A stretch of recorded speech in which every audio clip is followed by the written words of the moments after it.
nuestro hermano pastor doctor Luis Gómez va a dar su última conferencia hoy acerca de la doctrina de la gracia en la iglesia, y luego después vamos a tener un tiempo de preguntas y respuestas. Tenemos un micrófono inalámbrico, so cuando hagamos las preguntas y respuestas nos vamos a informar aquí y les vamos a dar el micrófono para que hagan sus preguntas y así vamos a poder responder. ¿Amén? ¿Amén? ¿Doctor Luis?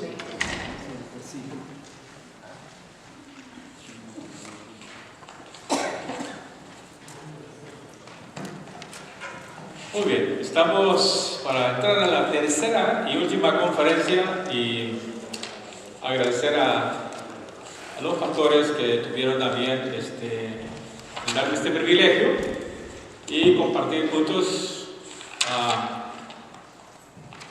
acerca de este tema tan importante.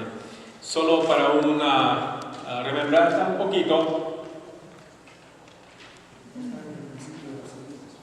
Solo lo de ahí que lo ves. ¿Es más? ¿Estaba más claro? Sí, viene, viene. Oh, es que después del almuerzo. Sí, ¿verdad? Ok. Sí, es verdad. Solo quería mencionarles que la gracia de Dios tiene dos motivos por los cuales se manifiesta. Uno es el amor de Dios, porque por su gran amor Él nos muestra su gracia. Y lo otro es la condición del hombre. Amén. ¿Verdad? El hombre está perdido, sin ninguna esperanza, y el amor de Dios es tan grande. Y esta nos da la bendición de alcanzar salvación. Solo en esa última parte, el alcance de la gracia. Me encanta, y solo ahí ustedes tienen la página, pero solo quiero mencionar este último. Esto que tiene allí, dice, hay un alcance territorial. La Biblia dice ir por todo el mundo y predicar el Evangelio. Todo el mundo, territorio. Luego, a toda criatura, todo ser humano. Luego, hasta el fin del mundo, tiene el futuro. Y luego hay un alcance universal y hay un alcance general, porque el Evangelio, la gracia de Dios, no hace acepción de personas. Y creo que esto es lo que yo quiero nomás mencionar en esta parte. El alcance es maravilloso, es general. Color, tamaño, nacionalidad, idiomas y todo eso. Fíjese que Dios nos ha mandado a compartir esta gracia porque somos los receptores de la gracia de Dios y por lo tanto somos los responsables de transmitir esa gracia. Y el Evangelio debe ser transmitido, predicado a judíos, a gentiles, a ricos, a pobres, a enfermos, a sanos, a libres, esclavos, a niños, adultos, mujeres, hombres, intelectuales, no intelectuales, al vecino, al extranjero, al amigo, al enemigo, a prostitutas, a enfermos del SIDA, ladrones, blancos, morenitos, humildes, altivos, orgullosos y, bueno, hasta los peloncitos. Perdón, hermano, me dije por mí, porque yo antes de que alguien se ría de mí, yo me río de mí mismo. Dios ha mostrado su gracia para todos. Y creo que el mayor error que estamos cometiendo es que hacemos acepción de personas. ¿Viene un rico? No, ese no. ¿Viene un borracho? No. ¿Viene alguien que tiene una tendencia? Ya saben, ¿verdad? Dicen, no. Por todos murió Jesucristo. Amén. Y yo estoy seguro que cualquier persona dice, 2 Corintios 5:17, de modo que si alguno está en Cristo, hay transformación eterna. Entonces, solo dejo esta parte. Bueno, el origen de la gracia está en Dios y el centro es Cristo. El principal motivo por el cual Él ha ofrecido la gracia a toda persona es su amor supremo de Dios y la condición del hombre, que conmueve el corazón de Dios, de tal modo que la gracia tiene un alcance universal. Nosotros los que ya somos hijos tenemos el privilegio de ser instrumentos de esa gracia. Es un don maravilloso, pero tenemos el poder de Jesucristo. Recibiréis poder cuando haya venido sobre vosotros el Espíritu Santo, me seréis testigos en todas partes. Por lo tanto, hermanos, aquí podemos entrar a un reto. Nuestro reto es enseñar y predicar el Evangelio de gracia a toda persona sin hacer distinción de personas. Segundo, enseñar y predicar todo el consejo de Dios. Génesis capítulo 1, versículo 1 hasta Apocalipsis capítulo 22. Todo, sin brincarnos los versículos que no nos gustan. No, todo es la autoridad de Dios y no tiene por qué irse evadiendo. Y ahí vamos entrando al concepto de ese tiempo. Enseñar y predicar la gracia a todos requiere, en primer lugar, que la creamos. Nosotros tenemos que creer que esta es la palabra de Dios, pero también tenemos que obedecerla. Y una vez la obedecemos, tenemos la responsabilidad de custodiarla. Nosotros somos los centinelas que custodiamos la verdad de Dios y tenemos que defenderla. Somos nosotros apologistas, defensores de la verdad eterna. Y cuando alguien viene y quiere distorsionar la palabra de Dios, hermanos amados, tenemos que levantarnos y decir: la palabra de Dios tiene la máxima autoridad, es el manual de autoridad de vida y fe y práctica de todo cristiano. Y cuando alguien viene y os enseñe algo diferente, simplemente váyase por otro lado. No le haga caso, porque ese no es verdadero. Esto nos lleva a la siguiente conferencia con la cual terminamos. Me ayudaría a poner la tercera. Ahí tienen sus hojitas, que esta es un poquito la más complicadita, hermanos. Pero aquí queremos tocar la parte dorsal de la distorsión que se da en la doctrina de la gracia. En el siglo XXI en el cual estamos, reapareció el movimiento de la alta o la hyper grace, la alta gracia, también la gracia liberadora, la teología de la prosperidad. Ha surgido la nueva tolerancia, la iglesia emergente, está el liberalismo y todo esto se encierra en el posmodernismo, la nueva era. Todo esto se ha metido en esta sociedad y mucho de ello se está infiltrando clandestinamente a las iglesias. Y por eso dijo el apóstol Pablo en el capítulo 4 de 2 Timoteo, versículo 3: porque vendrán tiempos en que nosotros mismos vamos a tener comezón de oír y no vamos a estar dispuestos a sufrir por la sana doctrina, sino que teniendo comezón de oír se amontonarán falsos maestros y nosotros queremos oír lo novedoso, lo nuevo, ¿verdad? ¡Oh, qué bien cómo lo hace! Y dejaremos la pureza de la palabra de Dios. Dios quiera que todos los que están acá, incluyéndome yo, jamás nos apartemos de esta verdad que es eterna. Amén. Sí, hermano, vendrá tiempo. Y yo le digo, el doctor Núñez, que fue maestro nuestro, dijo: yo oro por ustedes. Para nosotros, que ya estamos más de añitos, dice: yo oro por ustedes, porque les va a tocar defender el Evangelio con uñas y dientes. Y es verdad. Pero hermanos, esto no es nada a lo que nuestra generación que viene les va a tocar enfrentar. Se lo digo. En Texas, 2 pastores fueron encarcelados porque predicaron el Evangelio de Romanos 1, donde dice que el hombre cambió el uso natural de sus cuerpos.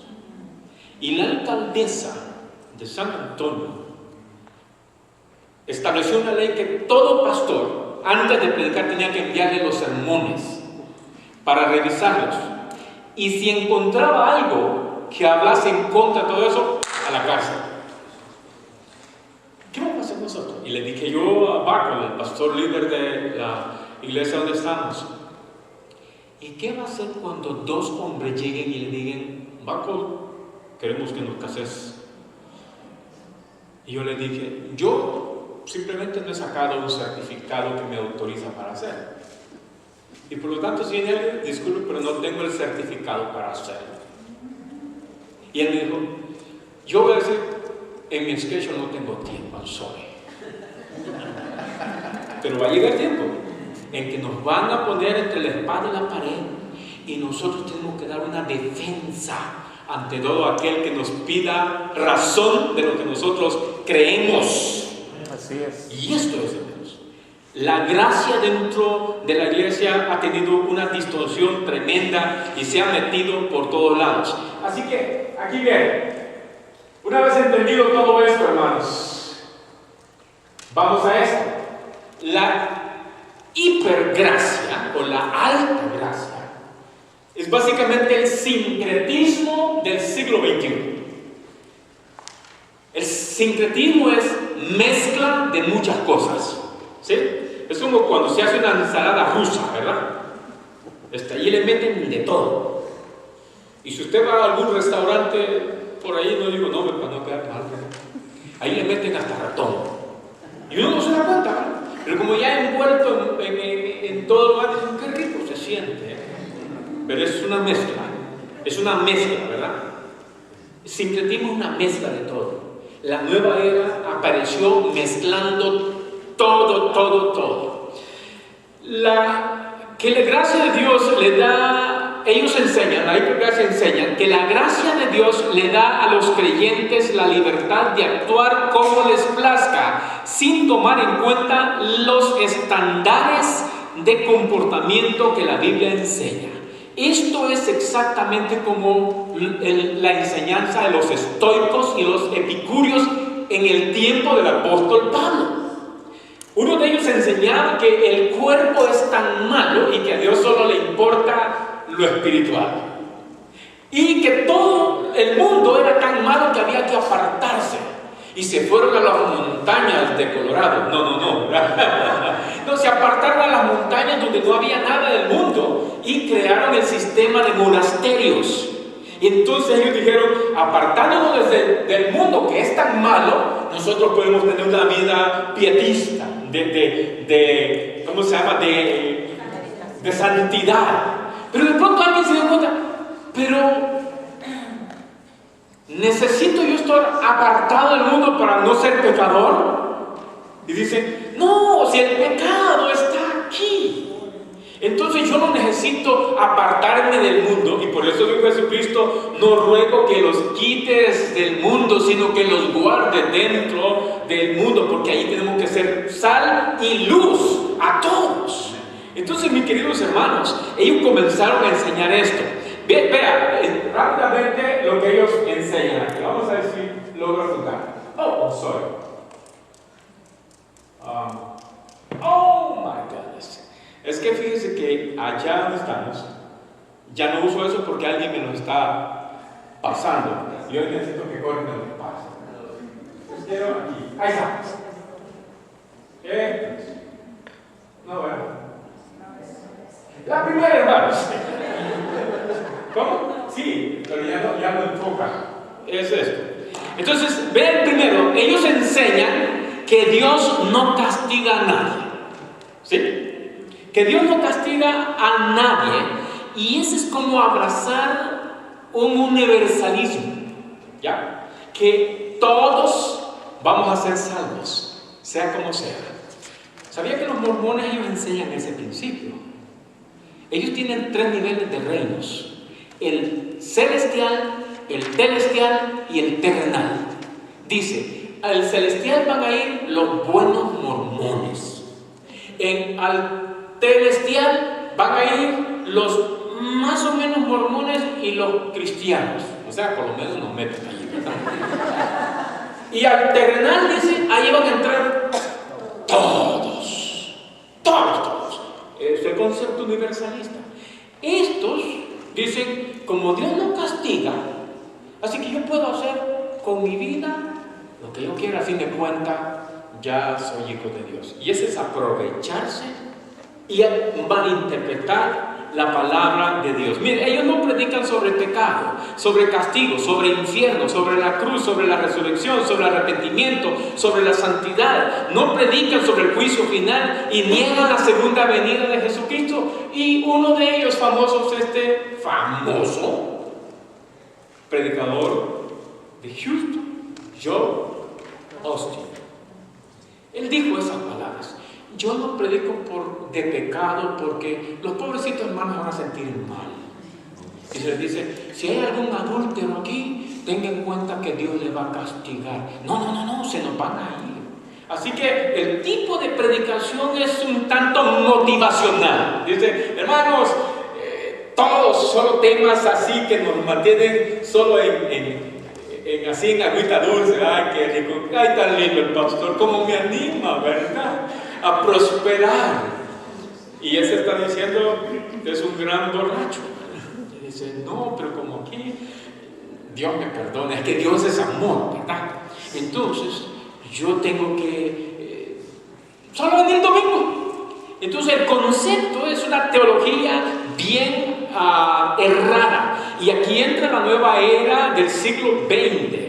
Aquí entra el posmodernismo, el neopentecostalismo, que se desvirtúa con una interpretación incorrecta de la Biblia, y una teología de la prosperidad que es lo más importante. Venía de Guatemala y en el avión que venía se sentó un americano. Venía aquí y venía leyendo la Biblia. Y entonces le dije: "What you read?"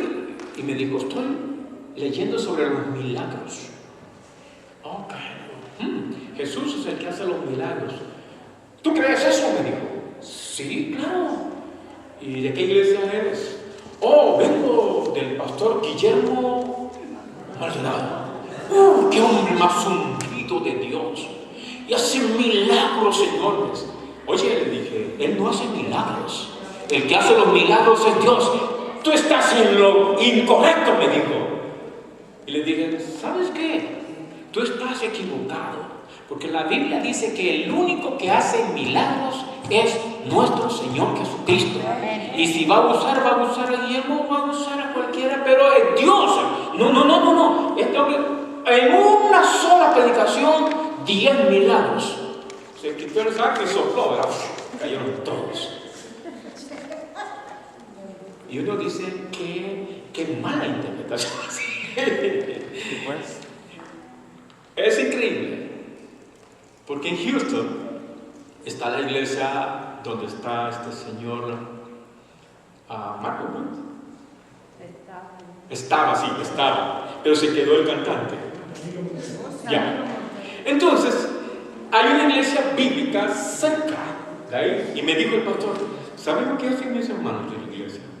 En la mañana están conmigo y en la tarde se van para allá. Oye, y eso le digo: es que allá, mira, está tan bonito, hay más de 5,000 personas y hay un ambiente, mira, las luces de todos colores, el cantante se mueven y todo. ¡Wow! Le digo, eso ya son discotecas cristianas. Ya lo dijo un teólogo estos días. Digo, nuestras iglesias, muchas de esas se han convertido en discotecas cristianas porque los colores ese es el posmodernismo, hermanos, que nos ha infiltrado. Y nosotros, miren, ¿quieren escuchar esta gente? Usaron los instrumentos, la letra de todos los cantos, si se dieron cuenta, muy doctrinales. ¿Hablar de ungimiento? No. Pura gracia, gratitud, gloria a Dios, honra a Dios. Y qué lindo. Y su brinquito. No gana, esa gente es tremenda. Sí se puede adorar a Dios siendo congruente con la palabra de Dios. Hermanos amados, la ignorancia, la retórica de sus discursos, porque no son predicaciones, son discursos que están dando estas megas iglesias con esta tendencia. Son discursos. Un discurso es diferente a una predicación que se basa en la palabra de Dios y el texto es el centro para la predicación y de ahí sale todo. Una retórica es investigación, va al internet, va esto y esto y esto y esto, dice, ¿saben qué? Hoy les voy a predicar sobre cómo uno puede manifestarse con los derechos humanos. Veamos la caravana que viene de Centroamérica y comienza, amén, amén. Eso no es palabra de Dios. Y hemos usado los púlpitos para enseñar otras cosas y no la palabra de Dios. Es tiempo de regresar a la palabra de Dios. Es un sincretismo y hay terapia en esas predicaciones motivacionales, como Norman Vincent dice: tenga un pensamiento positivo, crea en todo y todo le va a salir, y comienza a decir: si tú sueñas ahora, mañana te va a dar Dios. Y como la ancianita dijo: mire, Señor, tú has dicho que tú eres rico, quiero que mañana me des $10,000, yo aquí voy a venir puntualmente. Y comenzó a orar: mañana dame $10,000 porque tú eres rico y tú puedes dar, y todo lo que pedimos nosotros tú lo das. Siguiente día vino y dijo: no hay nada. Yo ya sabía que tú no me lo ibas a dar, Señor. No había fe. Pero esta gente motiva a la gente a creer y a traer y a traer, a traer. Hay una retórica, hay una motivacional insistente, buscan el éxito. No enseñan sobre el diezmo, pero sí enseñan: siembra generosamente y pobrecito te quedarás.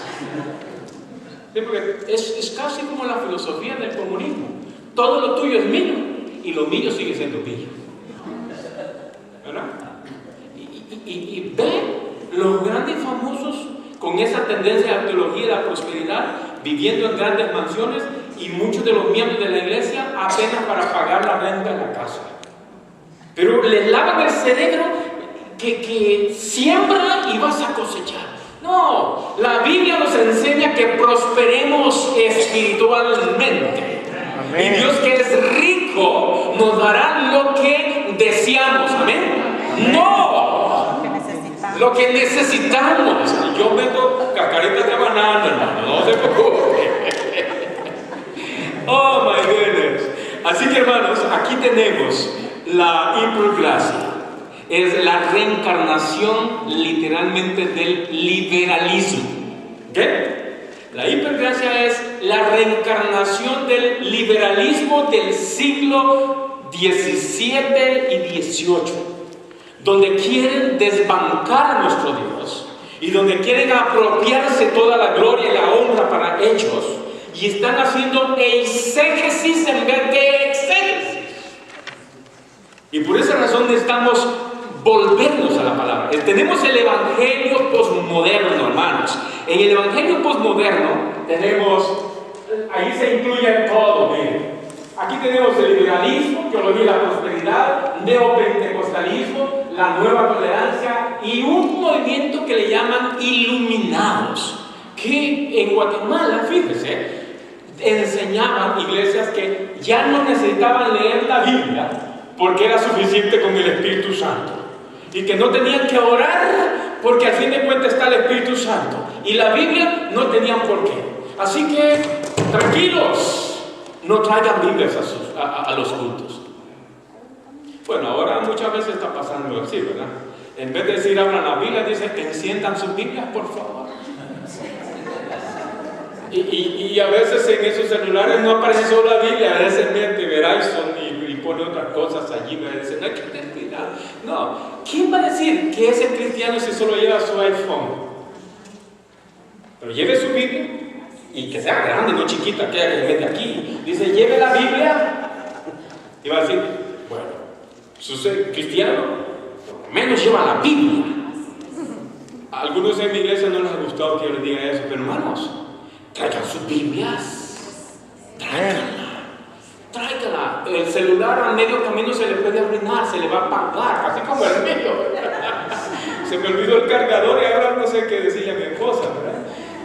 Hermanos, esto es el posmodernismo que tenemos. Hasta el siglo XIX, el posmodernismo en sus inicios parecía estar destinado a lo estético, artístico, y no tanto a asuntos espirituales, religiosos y teológicos. Pero en los años 50 del siglo XX, los años que llevamos del siglo XXI, el posmodernismo está permeando en todas las estructuras sociales, llevando al caos moral, espiritual, individual. Lo cierto es que el posmodernismo le antecede el modernismo y le sucede otro, el transmodernismo. Fíjense bien, si venimos del modernismo, cuando comenzaron las iglesias, me decía un hermano que creció en una iglesia donde aquí se sentaban las hermanas y aquí se sentaban los hombres. Las hermanas con sus mantillas o pañuelos y los hombres aquí bien sentaditos. Después, pues ya se sentaron cada uno así, ¿verdad? Y entonces va cambiando lo moderno. Pues antes, yo no sé cómo era el asunto, pero va cambiando la doctrina y todo eso.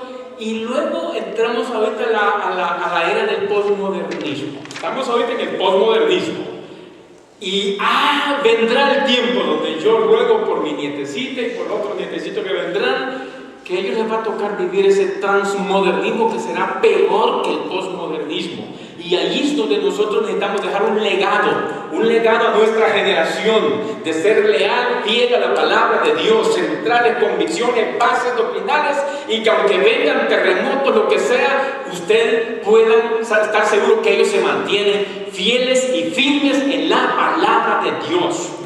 Vendrá tiempo, hermanos, donde no sufrirán, o sea, no estarán dispuestos a sufrir por la palabra de Dios. Me dijeron a mí, veníamos de una actividad misionera, por cierto, veníamos de allá donde vivía Ana María, del Chiste, ¿sí, verdad? Y veníamos de allá de San Jerónimo. Y cuando llegamos al río Lempa, nos detuvieron 4 hombres con fusiles. Y me dijeron, ¿tú eres evangélico?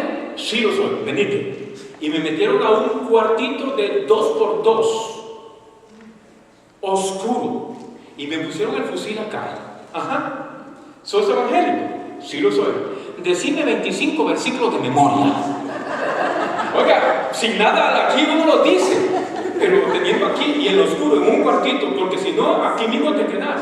No, hombre, pero mi mamá me enseñó el texto desde que yo nací. Y comienzo. Dice, porque de tal manera amó Dios al mundo que ha dado su unidad, perdón que alguien no se pierda, mantenga vida eterna. Jesús lloró. Y luego me voy al Salmo 23, que tiene 6 textos. Le dijo, Jehová mi pastor, me voy al Salmo 1, que tiene otro versículo, me voy a esto. Y después, no, ya, cállate, dijiste más de 25, andate. ¿Valió la pena? Que mi mamá me enseñara desde pequeñito, hijo, cuando estés en aflicción, acordate del Salmo 91. Cuando vayas a hacer algo, por favor, acuérdate del Salmo 113, alzaré mis ojos al monte, ¿dónde está? 121, y dice, comienzo, vaya, se me olvidó, ¿verdad? Pero, bueno, ya como dijo el hermano, la edad, ¿verdad? Pero vean qué importante, hermano. Yo no olvido esos textos desde que yo tenía 5 años de edad, que mi mamá me los enseñaba, y esas son bases. Desde que yo acepté a Cristo, mantengo mi doctrina, y me dijeron de los nazarenos de San Antonio, hermano, vente a esta iglesia, te va a ir bien. Oh, sí, bien te va a ir.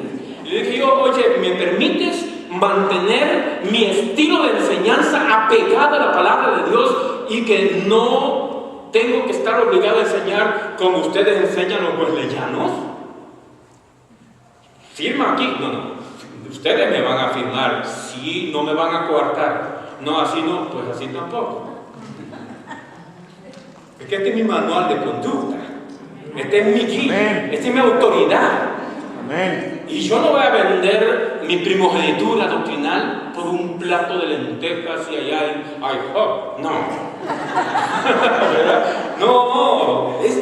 No podemos. Y esto es lo que está pasando. Así que alguien quiso evaluar esta corriente del posmodernismo y se encontró que la realidad del posmodernismo es en la gran mayoría de las iglesias en la actualidad están más interesadas en las experiencias personales y no tanto en la doctrina de la palabra. Y hermanos, es que es tan bonito sentir, ¿verdad? Ay, Dios mío. Es que lo que que yo sentí en el culto ayer. Lloré. Me salieron las lágrimas. Me sentía que llegaba al cielo, es que Dios me tocó. Pero el domingo pasado, cuando le dijo, oye, ¿tú mientes a tu esposo? Nada que me tocó Dios, ¿verdad?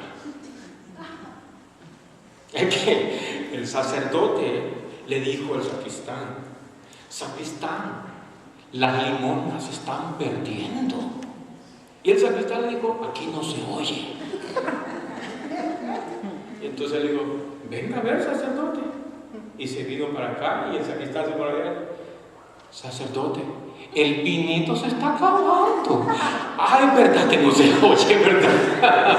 Hermano, a veces cuando no queremos que la palabra nos toque, no sentimos nada.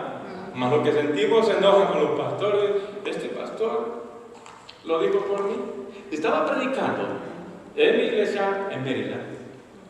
Y mi costumbre es hacer el programa de predicaciones para todo el año, sin pensar en Juan, Julio, nada.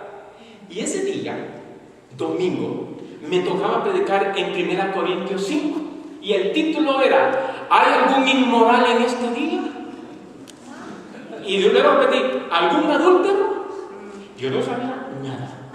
En la última banca estaba un señor que había sido pastor en El Salvador, que había dejado a la esposa allá, y acá ya estaba con otro. Pero yo lo supe hasta después. Y yo dije, esto y esto dice en 1 Corintios 5, que un hombre estaba con la mujer de su padre. Y al final me dijo, hermano, ¿verdad que usted predicó por mí? Le dije, hermano. El hermano de él dijo, estás equivocado, hermano. El pastor tiene ese programa desde enero. Es Dios el que te tocó. Pero él no lo sintió, ¿verdad? Se enojó. Pero está bien que se enojen con nosotros, ¿verdad? Pero tenemos que ser honestos. En cambio, estos señores de la nueva era, de la teología alta, dicen, no hay que mencionar eso porque se nos van a ir. Hermanos, tenemos que ser serios en lo que es la vida cristiana. Así que la nueva tolerancia, hermanos, la nueva tolerancia es esto. Básicamente enseñan unas frases como, dice, vive la vida como quieres y nadie tiene por qué decirte lo que haces porque tú, al fin de cuentas, tienes la razón. Y el liberalismo lo que enseñaba es, dice, todo lo define la razón. Razón versus la Biblia. Nosotros jamás vamos a tener la razón. Quien tiene la razón es nuestro Dios. Pero esto es, y hermanos, solo estoy así brincando porque el tiempo es bien corto. De tal manera que quiero que veamos un poquito la respuesta de la Biblia hacia todo eso. Bueno, solo quería mencionar esto. Esta es una iglesia que ustedes no sé si han escuchado algo. La iglesia emergente. Su origen está en Maryland. El fundador era pero era un bautista. Perdón, yo no sabía que iban a estar acá. Pero algo pasó con él, en que su hijo se convirtió al movimiento gay. Y entonces él comenzó a investigar y definió que no hay nada de la inspiración e infalibilidad de la Biblia en su enseñanza. Enseña un universalismo, todos serán salvos. Además no predica sobre el juicio final, la eterna condenación. Por otro lado, ha abierto las puertas a toda persona con sus tendencias sexuales, enseñándole que no necesitan cambiar, que Dios les ama tal como son. Su hermenéutica es incorrecta, hedonismo, o sea, orgullo, alegoría y todo, a toda costa quieren ajustar el texto sagrado a lo que ellos creen que es lo correcto. De tal manera que él mismo casó a su propio hijo con otro que tenía bigote en su propia iglesia. ¿Qué le parece? Esto es lo que está pasando. Cuando nos alejamos de la Biblia y tratamos de enseñar lo que nosotros creemos, le vamos a encontrar muchas enseñanzas incorrectas. Y definitivamente hay personas muy sencillas, creen todo eso. Pero no, tenemos que ser como Tomás. Si no me lo compruebas, yo no te creo. Lutero dijo, a menos que ustedes me convenzan con esta, yo voy a renunciar a lo que yo enseño. Pero si no me lo comprueban, estoy dispuesto hasta morir. Y de allí lo sacaron escondidas para el castillo de Wittenberg, donde escribió aquel famoso himno, Castillo fuerte nuestro Dios. Esto, hermanos, ¿estamos dispuestos a morir por Cristo, hermanos? Amén. ¿Y si le ponen el fusil atrás? Amén. ¿Ah?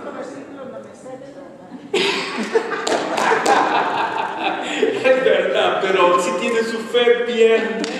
Así que, hermanos, la predicación, los predicadores no hablan en contra del pecado, ya lo dijimos, pero ¿cuántos textos nos dicen que tenemos que denunciar el pecado? Miren, el mensaje profético tenía 3 puntos. Usted va al Antiguo Testamento y vea los mensajes del profeta que empleaban. Denunciaba el pecado. Segundo, advertía del juicio por causa del pecado. Y al final le ofrecía solución. Y ese debe ser el mensaje de todo pastor en toda predicación. Denunciar el pecado, advertir de la consecuencia, pero darles el remedio. Decirle, ¿sabes qué? No importa la magnitud del pecado, Dios te ama y puede perdonarte. No los dejemos condenados, no, salgamos de ahí. Traigámoslos a la luz admirable que es en Cristo. El pastor nunca toma una posición firme sobre la santidad. El pastor no se define. Así que hay otra cosa ahí que no se la menciono. Y ahí sí está.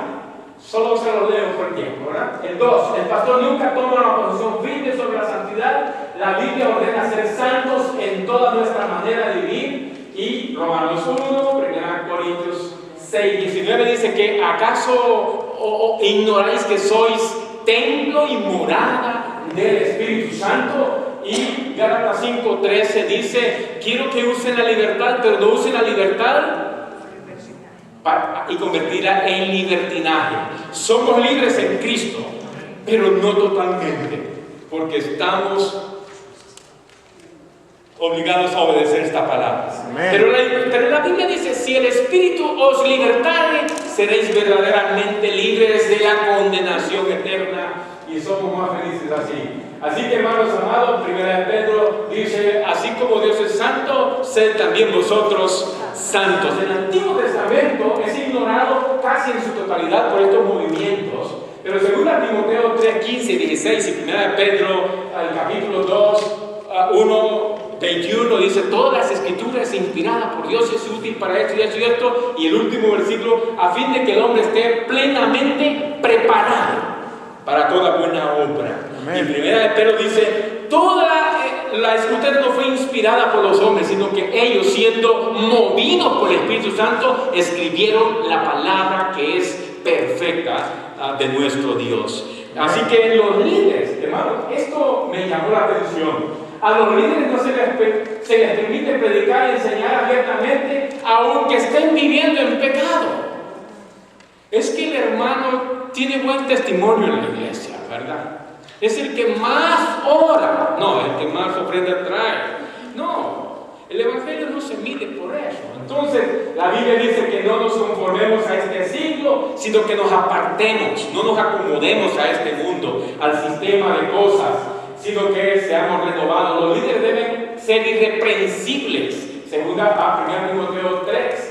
Y 1 Pedro 5 dice que seamos siervos fieles, que trabajemos con ánimo pronto, siendo fieles al Señor. Y 1 Corintios 4 dice que es necesario que seamos fieles, somos administradores simplemente de Dios. Los mensajes suelen ir en contra de la iglesia que predica valores fundamentales.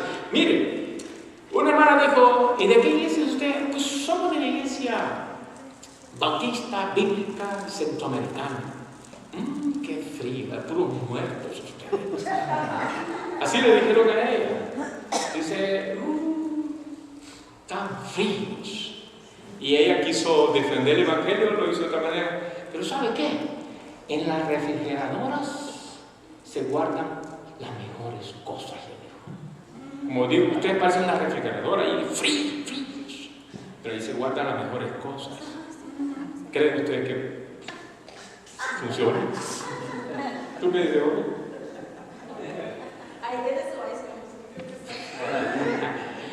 No, pues era un ataque contra... Dicen que nosotros los bíblicos centroamericanos o bautistas somos muy fríos, ¿verdad? Dice, no expresamos tanto. No, la frialdad, la alegría no se expresa por cosas que se vean, sino aquí adentro está el gozo del Señor. Amén. La seguridad, ¿verdad? Esté en pena o angustia, yo sigo siendo hijo de Dios y no me avergüenzo del Evangelio porque este es poder de Dios. Amén. Hermanos amados, esto es interesante. Así que los pastores predican en contra del diezmo y enfatizan la teología y la prosperidad. Y 7, los pastores predican solo mensajes motivacionales. No, volvamos a la Biblia, enseñemos la Biblia texto por texto, versículo por versículo, capítulo por capítulo, libro por libro, que la palabra nos enseñe tal como debemos ser y como debemos actuar. Y por último, Pablo escribió y que los miembros de la iglesia no deben tener a ningún tipo de amonestación por parte de Dios. O sea que los pastores no tienen que amonestar para nada a los hermanos. Eso dice, no, es que se nos van a ir. Y ahí tenemos que tener a los chileando, los pañalitos. Ay, tan lindo. Conocí una hermana que no podía estar feliz si no había un gesto de confirmación. O sea, que le dijeran, ay, qué bonita viene, hermano. Mira ese pelo, cómo le queda bonito. Ay, ese vestido. Y es verdad que me queda bien bonito. Pero cuando no se lo decían, nadie me felicitó ahora. Oiga, cristiana, cristiana de 25 años. Y actuando como una niñita. Ay, hermano, no van a haber niñitos aquí. No. El pastor ni siquiera me felicitó por el trabajo que hice ayer. Ya no vengo a la iglesia. ¿Qué cosas? No. Hoy sí pegó duro, pastor. Hoy sí macheteó a todo, ¿verdad? Simplemente prediqué la misma palabra. Y no fue mi palabra, fue esta. No, pero a veces, ay no, así no me gusta. El pastor solo palabra dura me predica.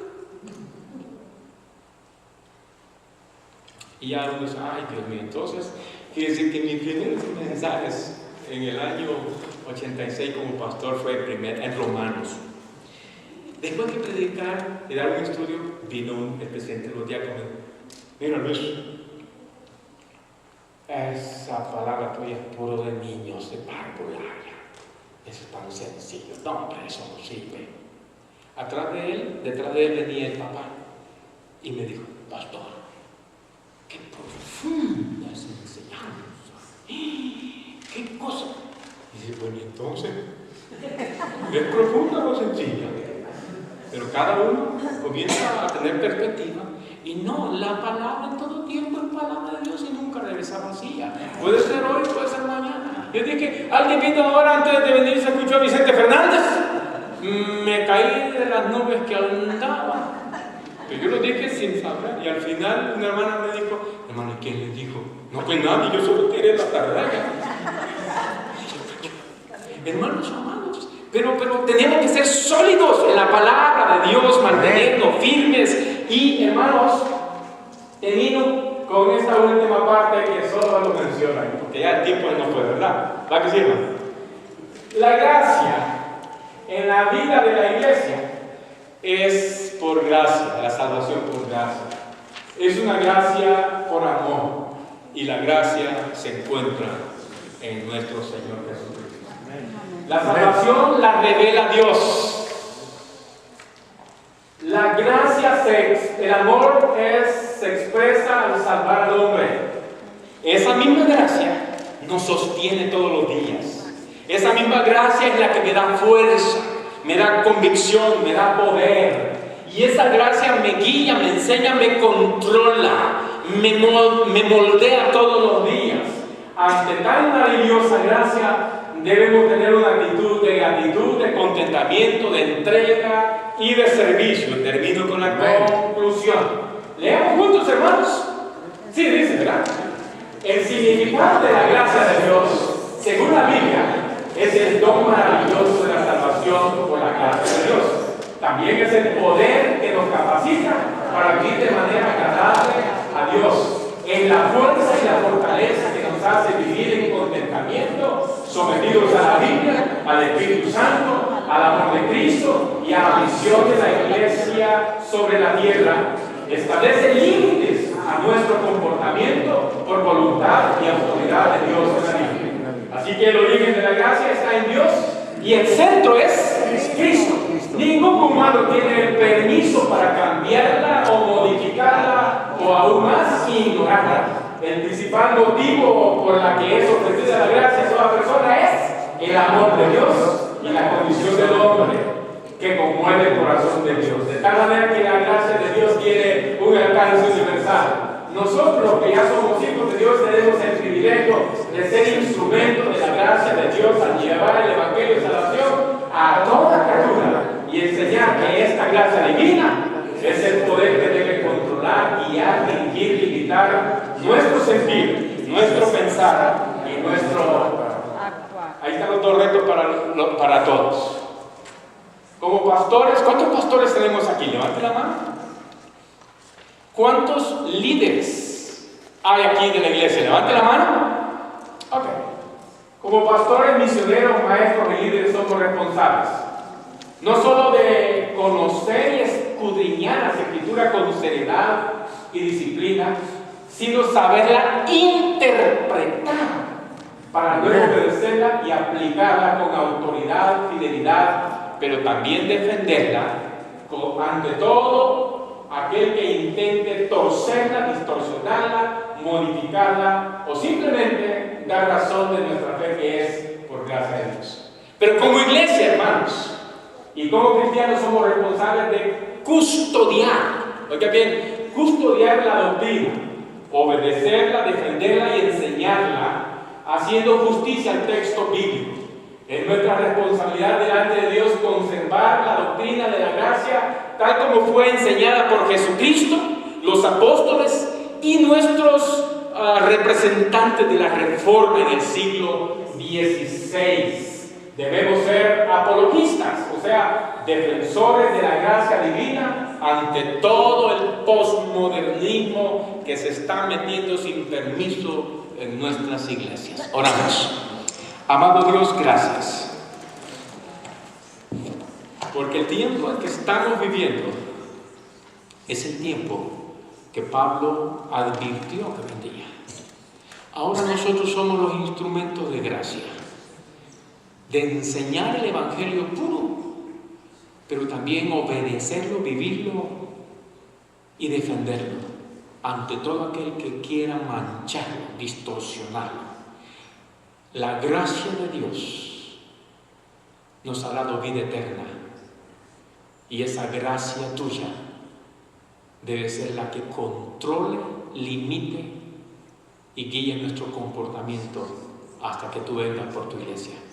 A ti sea la gloria, la honra por los siglos de los siglos. Amén. Amén. Que el Señor les bendiga, hermanos.